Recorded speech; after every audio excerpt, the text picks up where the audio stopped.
Quando o Senhor prepara um servo a uma determinada obra, aquela obra só é frustrada se aquele servo se perder.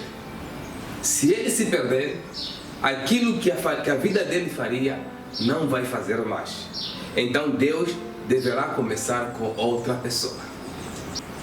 E a nossa grande guerra é contra o diabo, que é o nosso inimigo. Mas a estratégia que nós usamos para destruir o diabo e as suas artimanhas não são fruto do nosso entendimento. Não é o que nós achamos, não é o que nós pensamos, jamais aquilo que nós concluímos. Mas é, na verdade, aquilo que o patrão, aquele que te preparou e te enviou, te fala para você fazer.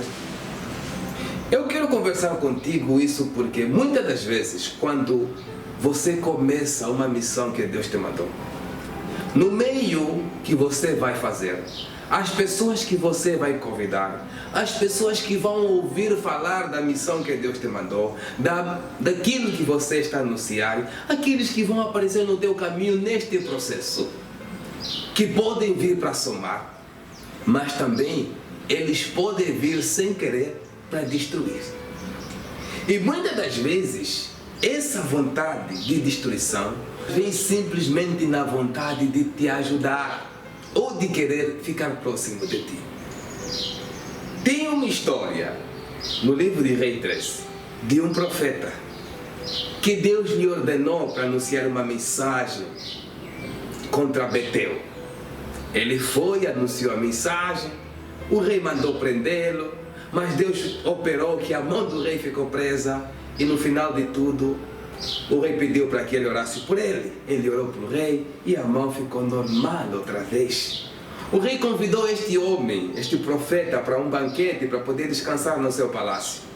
E o homem rejeitou todos os presentes do rei e disse exatamente essas palavras: ainda que eu quisesse, eu não poderei nem receber a metade do teu palácio, nem comer, nem beber, e nem nesta terra, e nem voltar pelo caminho aonde eu passei, porque o Senhor me proibiu. Este homem de Deus estava a cumprir a sua missão, a obra de anunciar a destruição naquela cidade de Betel, uma profecia dura que ocorreria naqueles tempos.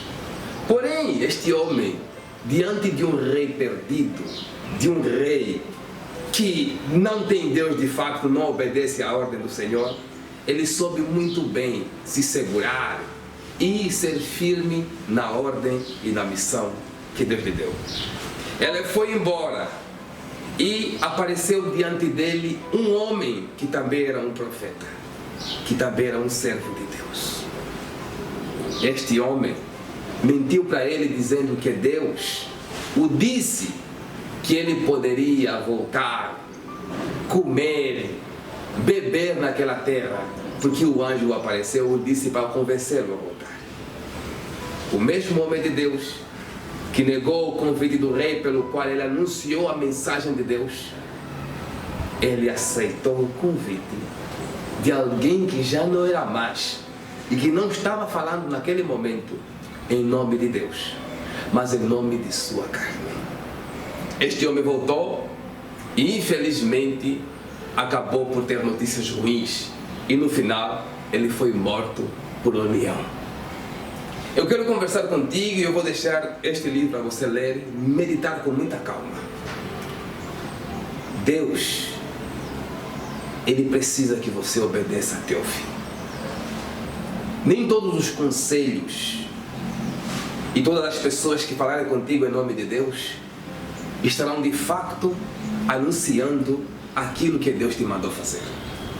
Se o Senhor te deu uma ordem clara e aparecer alguém que te dá um conselho que contraria a ordem de Deus, não siga até que Deus fale contigo claramente que aquela palavra Ele que mandou.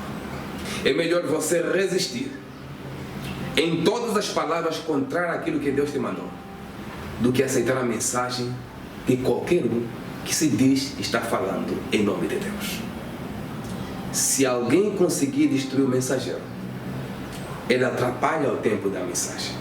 Mas o dono da mensagem vai levantar outro, que vai cumprir aquela missão. Porque nós todos somos substituíveis. Mas para que não aconteça que aquele que é o dono da mensagem se aborreça contigo, os ministérios que ele te confiou, você deve fazer na maneira que ele te mandou fazer. Tem algumas pessoas que eles foram levantados para ser pastores e para ter uma igreja. E você, nem sempre Deus te levantou para ser pastor e para ter uma igreja. Às vezes Deus te deu uma visão, uma orientação, um caminho para você seguir.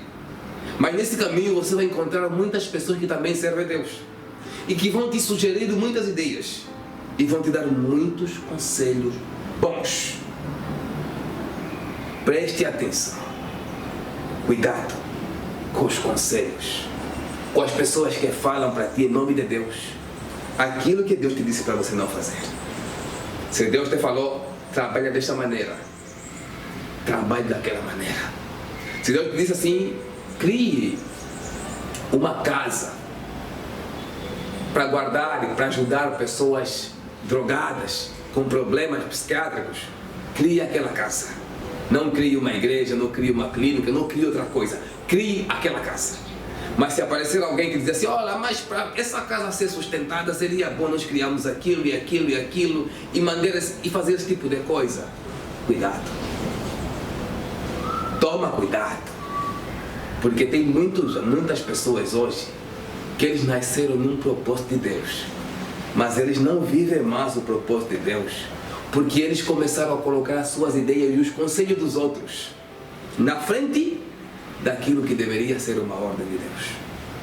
Cada servo, cada mensageiro, ele tem a maneira que lhe ordenaram, mas todos eles, no final, vão corroborar para que o Evangelho seja bem anunciado.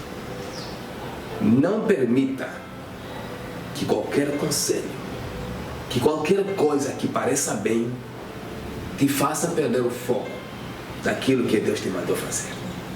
Um homem de Deus, um filho, um servo, ele tem que estar convicto o que Deus me mandou fazer. Se ele mudou, ele também vai me anunciar que ele mudou. Porque eu não vou seguir, nem você deve seguir aquilo que parece bem, quando o que parece bem não é o que o Senhor te mandou fazer. Uns foram chamados para apóstolos, outros como mestre, outros como evangelistas, e cada um tem a sua missão. Outros como pastores. E isso é o Evangelho. Se você imitar o outro, fazer o que o outro faz, você poderá não seguir e não atingir o fim pelo qual o dono da mensagem te enviou.